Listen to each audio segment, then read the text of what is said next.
Hey, hello friends, welcome to my channel. In this Python beginner tutorial series, today let's discuss about Python functions. Okay, Python functions is a really very important topic in Python. If you ask me to rate this particular topic on a scale of 1 to 10, I would definitely rate it very highest. The reason is because without knowing how Python function works, I don't think any Python programmer or developer can survive. Okay, so that's why I give really very much important to this particular topic. Let's see what are Python functions and how to create a function and how, when and why do we use functions. So we'll look at various operations related to functions. Okay, so first we'll start looking at the definition. A function is a block of code that performs a specific task and runs when it is called. Okay, so whenever you want to perform a particular task, okay, you write a piece of code, right? You can wrap that piece of code within a function.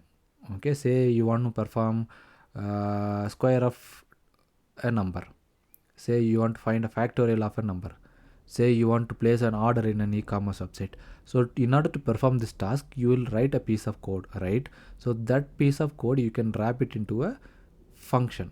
Okay, that's you can wrap that piece of code into a particular module called function.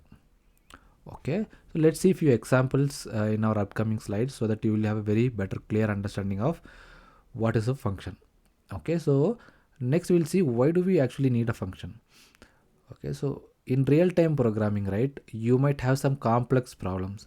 Okay, you cannot keep on writing hundred lines of code just to implement an operation. You need to find an effective way to make the programs understandable. Okay, say if someone else is trying to look at your code, or even you are trying to look at your code maybe 5 or 6 months down the line. Okay, in that situation you need to understand what you have really written, so you have to give a meaningful structure to your program, right? And second key reason is to make it reusable. Okay, so once you write the code, it is not a best practice for every programmer to write the code again and again. So you need to wrap it up within a meaningful function, and then you can reuse it when and wherever you want just by calling the function name. Okay, so these are the two key reasons why you go for function. Trust me, in you will use this function concept day in and day out in your real-time programming. Okay, and finally a function can return data as a result. So you perform a group set of operations in a function and it has to return something, right? So it will return a set of data. We'll see how we can implement this in Python functions. All right, next we'll see what are different types of functions available in Python. First one is standard library function. These are nothing but these are just an inbuilt function that is available in Python which is ready to use.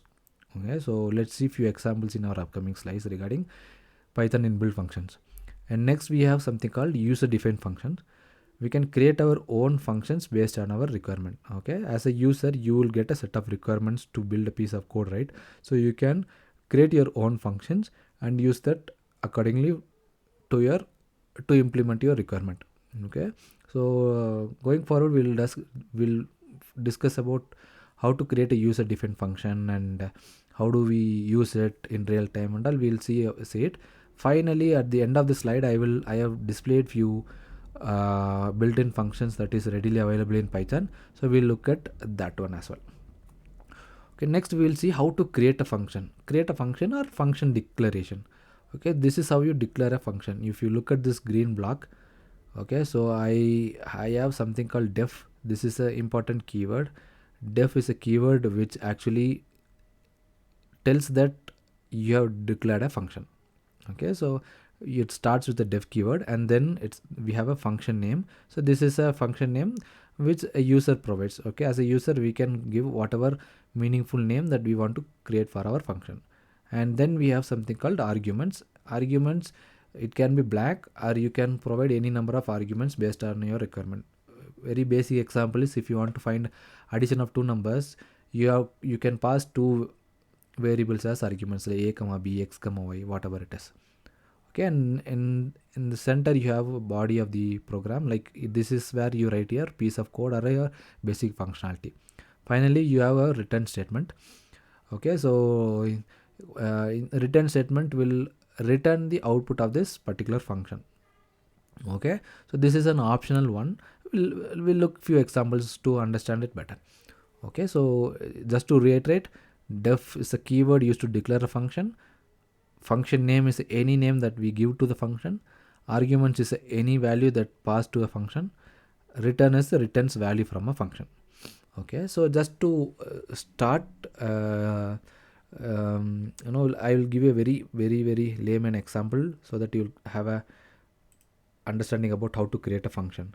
So let's def, this is how you create a function, and function 1, and then I will create print hi. So this is a basic function I want to implement. Okay, so now if I run this, you can see the code ran successfully, but it did not print anything. Even though I used a print statement, it is not printing me anything on the console. The reason is because I have not called my function. In order to get the output of your function, you have to call it. Okay, so you have to call by using your function name. So here the function name is function 1. I'm just calling it by using function name. Now if I run this, you can see the hi got printed. Okay, so make sure you call your function to get the output of your program in your console. Okay, so that's our next topic, calling the function. Okay, so that's what I have done here. Next one we have called function arguments. So we have to provide few arguments, right? So say, let me take an addition, very basic example again, addition program, addition. So we have to provide some values, right? We can call it as a comma b or x comma y, whatever. Okay, so we have to provide 2 arguments. So I have provided 2 arguments here, and then I am calculating the addition, right? Sum equal to x plus y. Okay, so these are the sum of 2 numbers. So I am printing the sum value. Now if I run this again, it will be blank. The reason is because I am not calling the function. If I call it without providing any parameters, I have not provided any arguments here. Just you can see I have not provided any arguments here. Now if I run this, it will throw me error because in my original function declaration I have declared 2 arguments, but whereas when calling I am not providing any arguments, so it is throwing me a type error telling missing 2 required positional arguments. So now if I provide the actual values, right, say I want to find the sum of 2 numbers, say 5 and 2. Now if I run this, you can see it printed the output in the console. Okay, this is how you can pass the arguments in a function. Okay, and similarly now here I have passed only 2 arguments. Similarly you can pass a number of arguments that is required based on your requirements. Okay, but as a best practice, I would generally suggest not to use more than 5 to 6 arguments. Obviously you can use more than that, but if you start using more number of arguments than that, your code will look messy and it will not look tidy. Okay, so I would generally suggest you to reduce the number of arguments wherever possible. Okay, next topic is return statement. Okay, so we have something called return statement, where return statement will generally return the output of that particular function. Here let's take the same example. Okay, this is the same example where we found the sum of 2 numbers. Okay, so next what we can do is we can just return the sum. So what it will do is, so whenever you call this function again in your program, it will give the output called sum. Okay, it will give the value sum. Okay, now let's create a variable called result equal to addition of some values, say 5 comma 4. Now if I print it, print result, it gave me the sum of 2 numbers value 5 comma 4 equal to 9, right? So what we have done is, I want to use this addition somewhere else in my program. Basically I am trying to call this addition function somewhere in my program.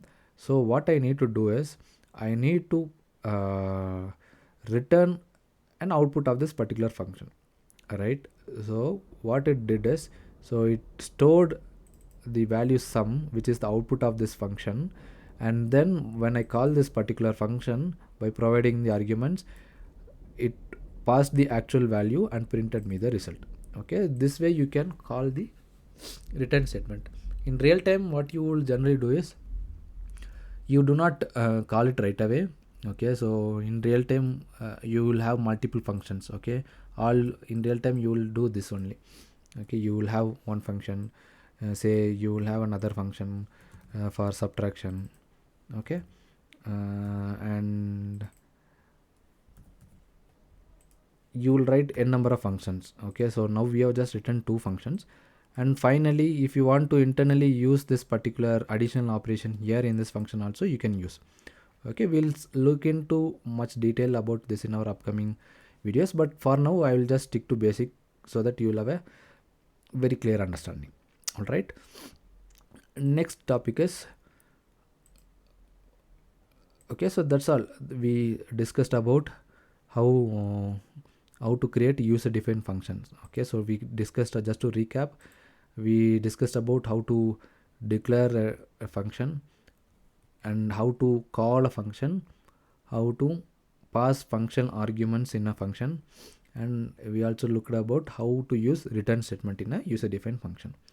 Okay, so this is the very basic example I can provide. Going forward, we'll use this in our programming so that you will have a very clear understanding about how we can work with complex operations using functions. Okay, and next we will look about Python built-in functions. Okay, so built-in functions, these library functions are defined inside the module, and to use them we must include the module inside our program. Okay, so for example, we have a um, we have a inbuilt function called square root. Okay, so before that we'll try to see few basic examples, a few basic built-in functions that is very commonly used. Say print, we used print in our earlier examples, right? So print is an inbuilt function. Sqrt means square root, it returns the square root of a number. POW means it returns the power of a number. Float means it returns a floating point of a number. Input means it allows the user to enter any input. So similarly we have lot of built-in functions which is available in Python. Okay, so I just gave you few examples so that you will have a understanding about when and how we can use this inbuilt functions in real-time programming. Let's see a detailed example. Okay, so here say we want to find a square root of a number or power of a two numbers, power of a number. Okay, so let's look at this particular example. So here the square root and power sits within math module. Okay, that's why I imported this math module. Okay, so if we have to use this, make sure you import that relevant module about whatever inbuilt function you are working on. Okay, let's try this example. Okay, so in order to save some time, this is very straightforward and user friendly program, so I'm just trying to copy it right away. Okay, wait, so we have imported the math module, and then we have defined a square root. We have defined something called square root, and we are using math, which is our module, dot square root. This is the inbuilt function. Say if I want to find the square root of 9, okay, I'm just passing the value here, and then I'm just printing the square root value. Similarly, I have power equal to, I'm using the inbuilt function POW 2 comma 3, which means 2 to the power of 3. Okay, now I'm printing the 2 to the power of 3 is the actual value. Now let me run this. Okay, see, the square root of 9 is 3, 2 to the power of 3 is 8. Okay, this way you can use some inbuilt functions to perform the operation very quickly. Okay, one thing you have to remember is import the relevant module regarding whatever inbuilt function you are using. Okay, here I'm using square root and power, which comes across our mathematics kind of functions, right? So I'm imported math module. Similarly, use the relevant module whatever you are working on. Okay, so similarly we have quite a lot of inbuilt functions available in Python. Okay, the list is quite huge. Okay, so it is really difficult for me to walk through all these built-in functions at a go. So what I've done is I have provided all these built-in functions in 4 different slides. If you are really interested and if you want to try out all these built-in functions, you can pause the screen and try to learn what is the function and what is this and when what is the quick description about this particular function. Okay, so what is this function used for? You can look at this one line description. Okay, and yeah, that's all what I want to cover as part of this function video, guys. In case if you find this video really interesting, please subscribe and follow my channel. If you have any queries, please put it into the comment section. Thank you.